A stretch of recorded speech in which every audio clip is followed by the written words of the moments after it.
Good morning, शुभ प्रभात, सत श्री अकाल, आदाब दोस्तों। कैसे हो आप सब? दुआ करती हूँ सब अच्छे होंगे।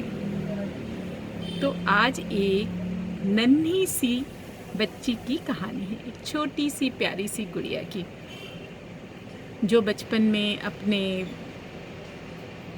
घर में रहा करती थी। बहुत खूबसूरत, या यूँ कहो बहुत अमीरी में नहीं जीते थे वो लोग, गरीब थे। तो एक छोटा सा गरीब सा झोपड़ी था उनके पास, और वो घर के सामने एक छोटा सा बगीचा था। उसी बगीचा में खेलते खेलते वो बड़ी हो रही थी, और कुछ दिनों के बाद वो इतनी बड़ी हुई कि उस बगीचे के चारों तरफ जो बाउंड्री लगी हुई थी, जो फेंसिंग लगी हुई थी, उसके बाहर भी वो देख पाती थी। और क्या देख पाती थी वो, कि दूर पहाड़ियों के ऊपर एक बहुत खूबसूरत सा घर था, जिसके गोल्डन विंडोज़ थे। उनके झरोखे जो थे उस घर के, वो सुनहले थे। और वो इस घर को देखते हुए बड़ी हो रही थी, और उसकी तमन्ना थी कि एक दिन वो ज़रूर जा कर के उस घर को देखेगी। और वो सोचा करती थी, काश उस घर पे मैं जा कर के रह पाती, कितना खूबसूरत घर है मेरा घर। तो ऐसे गरीबी हालत में हम लोग रहते हैं।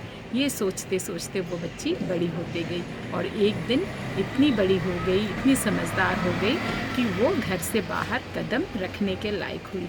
और उसने अपनी माँ से कहा कि माँ, एक बार मुझे बाहर जाने दो ना, मुझे कहीं घूम कर के आना है। तो उसकी माँ ने बहुत मिन्नतों के बाद मानी और कही कि देखो, जा रही हो लेकिन ज़्यादा दूर मत जाना, जल्दी वापस आ जाना।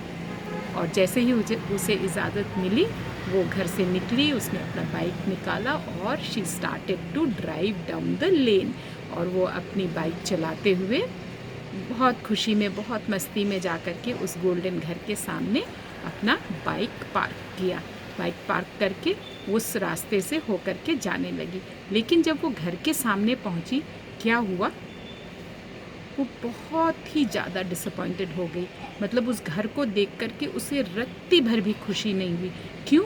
क्योंकि वो घर अबैंडन था, कोई वहाँ नहीं रहता था। पूरे उसके खिड़की, दरवाजे, फर्श, सभी पे बहुत ज़्यादा धूल जमा हुआ था।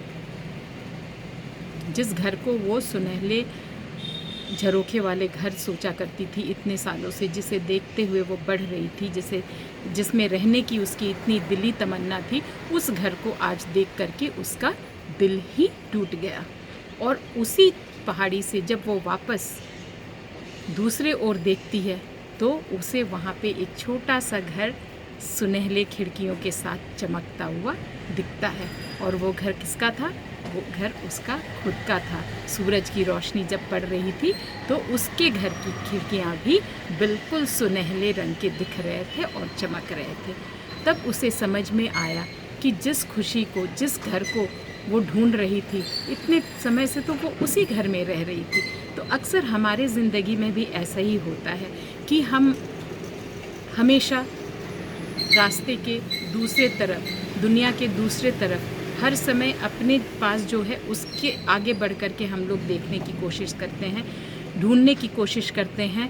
और जब हम वहाँ पे जा कर के पहुँचते हैं और हताश होते हैं और लौट करके वापस आते हैं, तो हमें पता चलता है कि जिस घर में रह रहे थे, जिस परिवार के बीच में रह रहे थे, जहाँ के लोग हमें इतना ज़्यादा प्यार और इज़्ज़त दे रहे थे, हमने उनकी अहमियत नहीं समझी, और हम अपनी खुशी और जो भी हमें चाहिए होता है ज़िंदगी में, उसकी तलाश में न जाने कहाँ कहाँ भटक करके चले आए।